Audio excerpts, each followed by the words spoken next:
जय श्री राधे कृष्णा। आप सभी को मकर संक्रांति की बहुत बहुत शुभकामनाएं। मकर संक्रांति का उत्सव भगवान सूर्य की पूजा के लिए समर्पित माना गया है और इस दिन भगवान सूर्य की पूजा करके आशीर्वाद मांगा जाता है। इस दिन से बसंत ऋतु की शुरुआत और नई फसलों की कटाई भी आरंभ हो जाती है। ऐसी मान्यता है कि इस दिन भगवान भास्कर अपने पुत्र शनि से मिलने स्वयं उसके घर जाते हैं। क्योंकि शनि देव मकर राशि के स्वामी हैं, अतः इस दिन को मकर संक्रांति के नाम से जाना जाता है। मकर संक्रांति के दिन ही गंगा जी भगीरथ के पीछे पीछे चलकर कपिल मुनि के आश्रम से होती हुई सागर में जाकर मिली थी। मकर संक्रांति की पौराणिक कथा के अनुसार भगवान सूर्य देव धनु राशि से निकलकर मकर राशि में प्रवेश करते हैं। मकर राशि के स्वामी शनिदेव है, इसीलिए कहा जाता है कि मकर में प्रवेश कर सूर्यदेव अपने पुत्र से मिलने जाते हैं। राजा सगर ने अश्वमेघ यज्ञ का अनुष्ठान किया और अपने अश्व को विश्व विजय के लिए छोड़ दिया। इंद्रदेव ने उस अश्व को छल से कपिल मुनि के आश्रम में बांध दिया। जब कपिल मुनि के आश्रम में राजा सगर के 60,000 पुत्र युद्ध के लिए पहुंचे और उनको अपशब्द कहा, तब कपिल मुनि ने श्राप देकर उन सबको भस्म कर दिया। राजकुमार अंशुमान राजा सगर के पोते ने कपिल मुनि के आश्रम में जाकर उनकी विनती की और अपने बंधुओं के उद्धार का मार्ग पूछा। तब कपिल मुनि ने बताया कि इनके उद्धार के लिए गंगा जी को धरती पर लाना होगा। राजकुमार अंशुमान ने प्रतिज्ञा की कि उनके वंश का कोई भी राजा चैन से नहीं रहेगा जब तक गंगा जी को धरती पर ले न आए। उनकी प्रतिज्ञा के को सुनकर के कपिल मुनि ने उन्हें आशीर्वाद दिया।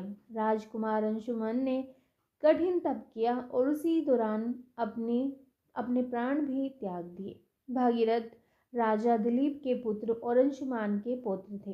राजा भगीरथ ने कठिन तप करके गंगा जी को प्रसन्न किया और उन्हें धरती पर लाने के लिए मना लिया। उसके पश्चात भगीरथ ने भगवान शिव की तपस्या की, जिससे कि महादेव माँ गंगा को अपनी जटा में रख कर वहां से धीरे धीरे माँ गंगा के जल को धरती पर प्रवाहित करें। भगीरथ की कठिन तपस्या से महादेव प्रसन्न हुए और उन्हें इच्छित वर दिया। इसके बाद माँ गंगा महादेव की जटा में समाहित होकर धरती के लिए प्रवाहित हुई। भगीरथ माँ गंगा को रास्ता दिखाते हुए कपिल मुनि के आश्रम गए, जहाँ पर उनके पूर्वजों की राख उद्धार के लिए प्रतीक्षारत थी। माँ गंगा के पावन जल से भगीरथ के पूर्वजों का उद्धार हुआ। उसके बाद माँ गंगा सागर में मिल गई। जिस दिन माँ गंगा कपिल मुनि के आश्रम में पहुंची, उस दिन मकर संक्रांति का दिन था। इस कारण से मकर संक्रांति के दिन श्रद्धालु गंगा सागर में स्नान करने और कपिल मुनि की आश्रम के दर्शन करने के लिए एकत्रित होते हैं। मकर संक्रांति के दिन ही भगवान विष्णु ने असुरों का अंत किया था और उन असुरों के सिरों को मंदार पर्वत में दबा दिया था। इस तरह से यह मकर संक्रांति का दिन बुराइयों और नकारात्मकता को खत्म करने का दिन भी कहा जाता है। तो आइए सुनते हैं अब मकर संक्रांति पर धर्मराज की। श्री गणेश। एक समय की बात है, किसी राज्य में विष्णु सेवक हरिदास और उसकी पत्नी गुणवती रहते थे। गुणवती बहुत सुशील और भगवान विष्णु की परम भक्त थी। वो एक पतिव्रता स्त्री थी। उसने प्राय सभी प्रसिद्ध देवी देवताओं के व्रत आदि किए, एकादशी आदि का व्रत नियम पूर्वक किया, परंतु धर्मराज जी की पूजा उसने कभी नहीं की थी। अतिथि सेवा से वो कभी भी पीछे नहीं हटती थी। इस प्रकार सदाचार तथा धर्मपरायण से वो अपना जीवन व्यतीत कर रही थी। एक समय गुणवती मृत्यु को प्राप्त हो गई। धर्म कर्म के प्रभाव से यमदूत उसे आदरपूर्वक पापियों को भय प्रदान करने वाले धर्मराज के लोक में ले गए, जहाँ उसने देखा कि उस लोक के 4 द्वार हैं। नगर के बीचों बीच धर्मराज जी का बहुत भव्य और सुंदर मंदिर है, जिसमें धर्मराज जी विराजमान हैं। उनके पास चित्रगुप्त जी भी विराजमान है, जो मृत व्यक्तियों के पापों का लेखा जोखा धर्मराज जी को सुनाते हैं। यमराज के दूत गुणवती को वहां ले गए। जैसे ही गुणवती ने धर्मराज जी को देखा, वो भयभीत हो गई और कांपने लगी और नीचे मुंह करके खड़ी हो गई। तब चित्रगुप्त जी ने धर्मराज जी को गुणवती के पाप और पुण्य का लेखा जोखा सुनाया। धर्मराज जी गुणवत्ता की भक्ति देखकर प्रसन्न हुए, परंतु वह कुछ उदास थे। उनकी उदासी गुणवती को दिखाई दी। उसने धर्मराज जी से निवेदन किया, प्रभु, मेरी समझ में यह नहीं आ रहा कि आप उदास क्यों हैं। कृपा करके मुझे इसका कारण बताइए। तब धर्मराज जी ने कहा कि देवी, तुमने जप तप व्रत दान आदि कर सभी देवताओं को संतुष्ट किया है, परंतु मेरे नाम का तुमने कभी भी कोई भी दान पुण्य व्रत आदि नहीं किया। यह सुनकर गुणवती बोली, प्रभु मेरा अपराध क्षमा करें, मैं आपकी उपासना की विधि नहीं जानती थी। आप कृपा करके मुझे इसका कोई उपाय बताइए जिससे मनुष्य को आपकी कृपा का पात्र बनने का अवसर प्राप्त हो। तब धर्मराज जी कहने लगे, सूर्य भगवान के उत्तरायण में जाते ही जो महापुण्यदायी मकर संक्रांति आती है, उसी दिन से मेरी पूजा आरंभ कर दो। इस प्रकार साल भर मेरी कथा सुनने से और मेरी पूजा आदि कर दान पुण्य देने से व्यक्ति सभी प्रकार के दुखों से मुक्त हो जाता है और फिर वह व्यक्ति मेरे पास सदा सुखी रहते हैं।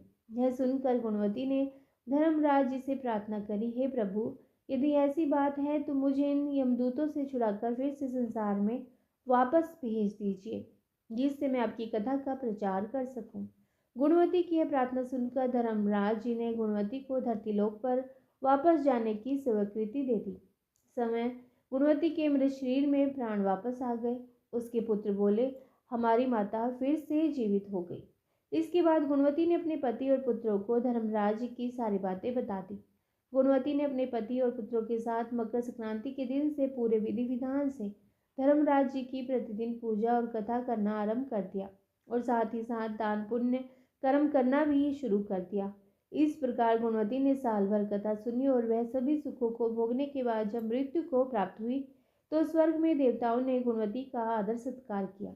हे धर्मराज जी, इस कथा को कहते सुनते और हुंकारा भरते सब पर अपनी कृपा बनाए रखिएगा। इस दिन भगवान सूर्यदेव की विशेष उपासना की जाती है तथा साथ ही धर्मराज की कथा भी सुनी जाती है। इसके बाद दान पुण्य करने से दान का फल कई गुना बढ़ जाता है। प्रेम से बोलिए धर्मराज महाराज की जय। तो आइए अब सुनते हैं मकर संक्रांति पर सुनी जाने वाली सूर्य भगवान की कथा। आइए अब सुनते हैं धर्मराज जी पोपाबाई की कहानी। किसी गांव में एक भाई बहन रहते थे। भाई की शादी हो गई थी लेकिन उसकी बहन की शादी नहीं हुई थी। बहन का नाम पोपाबाई था। पोपाबाई हमेशा व्रत और नियम करती थी। एक दिन उसके भाई भाभी ने उससे शादी के लिए कहा, तब उसने शादी के लिए मना कर दिया। उसने अपनी भाई भाभी से कहा, मेरे रहने के लिए गांव के बाहर एक झोपड़ी बनवा दीजिए, मैं उसी में रहकर अपना जीवन व्यतीत कर लूँगी। और उसके बाद उसने गांव के सभी लोगों से कहा, हे गांव वालों, आप लोग अपने अपने गाय बछड़े को मेरे झोपड़े के पास घास चरने के लिए छोड़ दिया करो।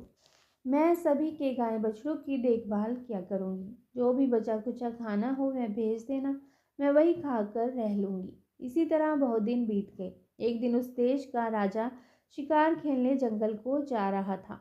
उसकी नज़र गांव के बाहर बने पोपाबाई के झोपड़े पर पड़ी। राजा झोपड़े के पास जाकर आवाज़ लगाने लगा, यहाँ कौन रहता है? जब कोई भी उत्तर नहीं मिला तो झोपड़े के दरवाजे को खटखटाने लगा। खटखटाने की आवाज़ सुनकर पोपाबाई ने अंदर से ही पूछा, बाहर कौन है? बार बार दरवाज़ा क्यों खटखटा रहे हो? क्या काम है? तब राजा ने उत्तर दिया, मैं इस देश का राजा, मैं तुम्हारे साथ विवाह करना चाहता हूँ।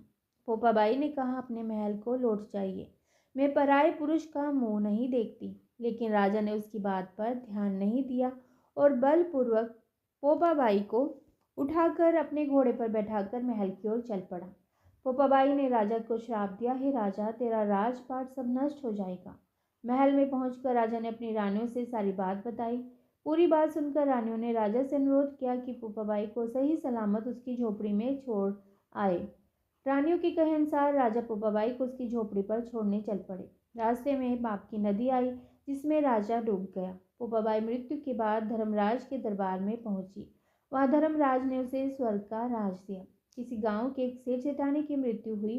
वे दोनों मृत्युलोक से स्वर्गलोक को आए, लेकिन स्वर्ग का दरवाजा बंद पड़ा था। उन दोनों ने धर्मराज जी से स्वर्ग का द्वार खोलने के लिए विनती की। तब धर्मराज ने कहा, इस पर पोपाबाई का राज है। सेठ सेठानी ने कहा, हम पोपाबाई को नहीं जानते।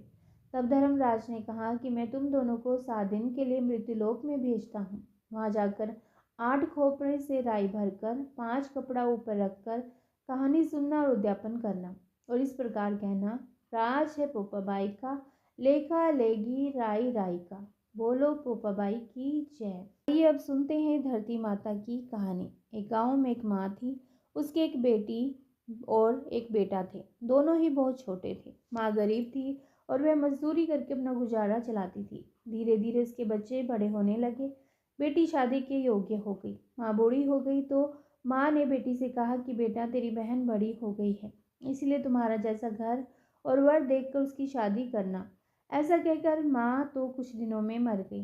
भाई गांव गांव घूमने लगा, लेकिन बहन के योग्य उसे कोई वर नहीं मिला। वह घूम घूम कर थक गया। बैठे बैठे उसने एक दिन सोचा कि मैं ही इससे शादी कर लूं। ऐसा सोचकर वो चुनरी और सामान लाया। तो बहन ने कहा, यह सब सामान क्यों लाया है भाई? भाई बोला, तेरी शादी है। मोहल्ले वालों ने बहन से कहा कि तुम्हारा भाई ही तुमसे शादी कर रहा है। तो बहन ने भाई से पूछा, मेरी शादी किससे कर रहे हो? भाई कुछ नहीं बोला। तो बहन समझ गई। उसने एक लोटा लिया, चुनरी ली और चप्पल पहनकर जंगल की ओर चली गई। गायों के ग्वाले ने उससे पूछा कि वन में क्यों जा रही हो? तो वह कुछ नहीं बोली। वन में जाकर वह धरती माँ को पुकारती है। बोलती है, हे माँ, तू ही मेरी इलाज रखना, नहीं तो यह अन्याय हो जाएगा। अब मैं क्या करूँ? मुझे अपनी गोद में ले लो, नहीं तो मैं यहाँ पर मर जाऊंगी। अब धरती माता फटती है और बहन ने एक तरफ लोटा, चुनरी, चप्पल रख दिए और वे धरती में जाने लगी। इतने में ही दौड़ता हुआ भाई वन में आया और ग्वाले से पूछा कि उसकी बहन किस तरफ गई है। तो ग्वाले ने कहा कि तेरी बहन तो उस तरफ गई है। वे बहन बहन पुकारता हुआ दौड़ा तो बहन धरती माँ के अंदर समा रही थी और उसके थोड़े बाल बाहर दिख रहे थे। उसने बहन के बाल मुट्ठी में पकड़े और रोने लगा। बहन तो सत्य के लिए धरती माँ की गोद में समा गई। मेरी बुद्धि भ्रष्ट हो गई थी। माँ का वचन निभाने के लिए मेरे जैसा कोई वर नहीं मिला, इसीलिए मुझे ऐसा विचार आया। परंतु धरती माँ ने सत्य के लिए बेटी को अपने में संभाल लिया। जो बाल उसके बाहर थे वह दूब हो गए। इसलिए सभी औरतें कहानी सुनती हैं और लोटा, चप्पल, चुनरी एक बर्तन में हरे मूंग, एक लड्डू कुंवारी कन्या को देती हैं। उसको धरती माता हमेशा सुखी रखेगी जो इस कथा को सुनेंगे और इस प्रकार से करेंगे। प्रेम से बोलिए धरती माता की जय। अब सुनिए राई बाई की कहानी। दो माँ बेटियां थी। बेटी का नाम राई था। वह बहुत सुंदर और सुशील थी। भगवान कृष्ण की वह पक्की भक्त थी। एक बार भगवान कृष्ण उसकी परीक्षा लेने के लिए डासरिया बेचने वाले बनकर आए और आवाज देने लगे। राई अपनी माँ से बोली, मुझे भी डासरिया चाहिए। तो माँ बोली कि मैं पैसे कहाँ से लाऊं?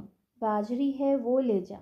बाजरी की भगवान ने फूंक मारी तो फूंस उड़ के राई की आंख में चली गई। राई जोर जोर से रोने लगी। भगवान वहां से अंतर्ध्यान हो गए। वैद्य का रूप धारण करके फिर वहां आए और आवाज देने लगे। तो राई की माँ बाहर आई और बोली, वैद्य जी, मेरी बेटी की आंख में फूस गिर गया है, उसे निकाल दो। तो भगवान बोले, अगर मैं फूंस निकालूंगा तो उसका विवाह मेरे साथ करना पड़ेगा। फिर राई की माँ तैयार हो गई। उसकी सगाई कर दी और कार्तिक शुक्ल एकादशी के दिन उसका विवाह निश्चित किया। फिर माँ सोच कि मैं बेटी को क्या दूंगी। सोने की दुकान पर जाकर वह बोली कि मेरे राई के लिए लौंग और बिछिया दे दो। सुनार बोला, मुझे समय नहीं है, मैं तो कृष्ण भगवान के गहने बना रहा हूँ। इसके बाद हलवाई और बनिया वो जहाँ भी गई उसको यही जवाब मिला।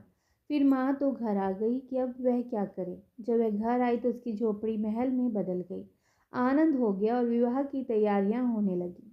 फिर भगवान बारात लेकर आए तो माँ ने खूब ठाट बाट से राई का विवाह भगवान कृष्ण के साथ कर दिया।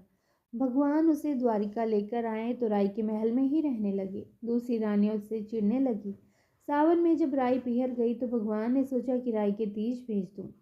7 जरी के बेच और 5 सोने के गुट्ठे रख दिए। 2 हंसों को बुलाए और बोले, सीधे राई के पीहर जाना, कहीं मत रुकना।